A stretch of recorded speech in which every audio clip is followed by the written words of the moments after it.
Hi, it's Tom with Digital Foundry taking a look at two very different interpretations of DriveClub on PS4. On the left is DriveClub VR, of course, a game that's designed to run at 60 frames per second per eye on PlayStation VR. Compared to the original game running on right, it's obviously a massively cut down experience in a number of areas. We'll be covering the fine details shortly, but it's worth remembering that 60fps update is absolutely essential for keeping any head movement in sync with the visual response you get on the headset's OLED screens. Latency needs to be kept to a minimum, and with a game moving as quickly as DriveClub, it just wouldn't work at the original game's 30fps cap. In a way, it shows us the price of 60fps in VR and how much sacrifice it takes to hit that bar. Now, we are taking this VR feed from the social screen view, and it doesn't quite represent the image quality you get with the headset actually on, but you get the gist of the visual differences. It's also worth noting there are no evident upgrades over the standard PS4 when using PS4 Pro. Whether it's the original game or the VR edition, image quality is identical between the two, and draw distances for grass, shadows and terrain are also matched on Pro hardware. What we're left with then is a comparison of the original DriveClub against the VR version, running on Pro hardware, though ultimately it doesn't matter which PS4 is in use. The idea is Evolution Studios took the original DriveClub, a locked 30fps experience, and chiseled away at its core visual features until 60fps was possible. I spoke with the developer at Paris Games Week last year, and the team openly pointed out some sacrifices they had to make to achieve this. Plenty of aspects stay the same, of course. Car model detail is matched, and the track dimensions are the same. Now obviously there is a drop in image quality on the VR feed, due to a lower than 1080p image being supplied to each eye, which is then de-warped for the social screen view. Compared to the single native 1080p on the original DriveClub, there's no contest, but in terms of the visual makeup, the first big difference between the two is obvious: the lighting. Materials across the game still rely on physically based properties, so to a point light reacts to objects based on real life values for the road, trees and the cars themselves. A form of global illumination is also used in VR as well, though a massively simplified version of it. Plenty has been stripped out beyond that though. We've lost the deferred lighting model of the original DriveClub for one, now replaced in VR with a basic forward rendering process for light.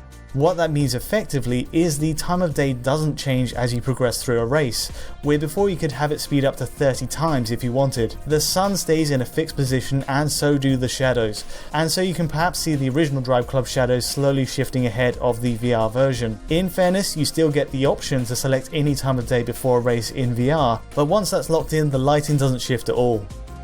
Much of what was once dynamic in DriveClub is now set in place. That goes for the game's incredible real-time reflections too. For the most part, these reflections are completely axed from the game, as you can see across the lake up ahead.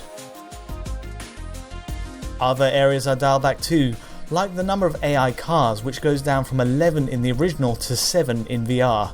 DriveClub's weather and precipitation settings also can't be selected in VR either. No more rain and no more puddles on the ground. You simply get a choice between clear or cloudy skies, and atmospheric tricks like rolling clouds in the sky are also cut away. So you can quickly see a theme building up here. The team at Evolution Studios took a lot of pride in doing all its lighting, reflections and global illumination in real time, or as close to it as possible on the original PS4 release. It looks fantastic, and though plenty of racing games have come since, the focus on realistic lighting and weather simulation still sets it apart from the pack. But the move to 60fps and achieving that frame rate in VR means we lose a lot of the game's original character in exchange for something else.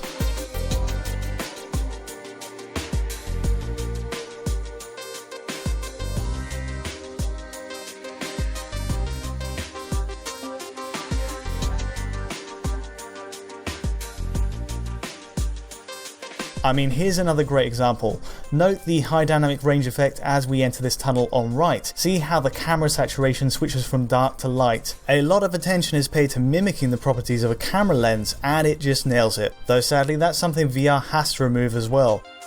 And once we're inside the tunnel, the original DriveClub's global illumination makes the most of the overhead lights, with proper light bounce across the car, the tunnel sides and even the metal ventilation overhead reflects it back.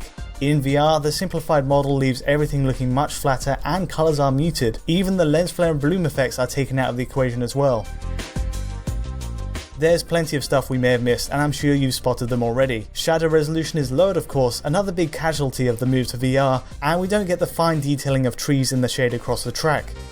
There's no overlooking the huge cutbacks in track detail as well. Just driving down this Japan course, all the crowds, fences, power lines, pagodas and pathways are cut from the scene. Dynamic elements like flags, which could flap in the wind before, are missing too, and if you look close, normal map layers are also culled, removing road markings on tracks for example.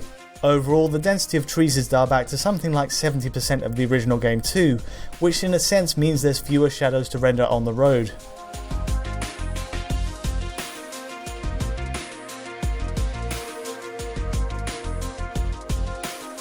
The cost of 60 FPS in VR then is pretty high. Bearing in mind how many people wanted the original DriveClub to have an optional 60 FPS mode, myself included, it is interesting to see this kind of alternate vision of the game. For the original DriveClub, Evolution Studios took a lot of care to avoid any baking or faking of lighting elements. It was the key selling point by the end, gorgeously rendered tracks from across the world with dynamics that affected the way each car drove. What we get with all that stripped away leaves a duller game, but you have to appreciate the end goal here. Obviously it benefits from a considerably smoother playback at 60 FPS and manages to output at that rate to 2 separate displays in the VR headset. The result is a very different experience but achieves precisely what it sets out to do, DriveClub in virtual reality. There's nothing quite like it on PlayStation VR right now. It's one thing to look at the social screen feed and compare it to the crisper, sharper and more visually fleshed out original, and sure I've picked out plenty of drawbacks as a result of that conversion to VR. But when you have the headset on, the benefits speak for themselves. There's no way the original game can match the level of involvement you get in a VR race, checking corners by physically moving your head, glancing at the rear and side mirrors. The sense of depth perception means you can navigate a 3D space more accurately. It feels natural if you've ever driven a car, and for the first time DriveClub in VR is playable at double the refresh of the standard game. My take is it'd be great to just have a toggle to play in this graphics mode in the original game at 60 FPS. The visual cutbacks are as plain as day, but for the purist, for the fans chasing the best lap times, it'd be a really neat option to have. Anyway, there's plenty more footage to roll out, so I'll leave you with the rest. If you enjoyed the comparison, don't forget to like and subscribe. Also, feel free to check out our Patreon to see this video exactly as we intended, before uploading to YouTube. That's all for now though, thanks for watching and see you soon.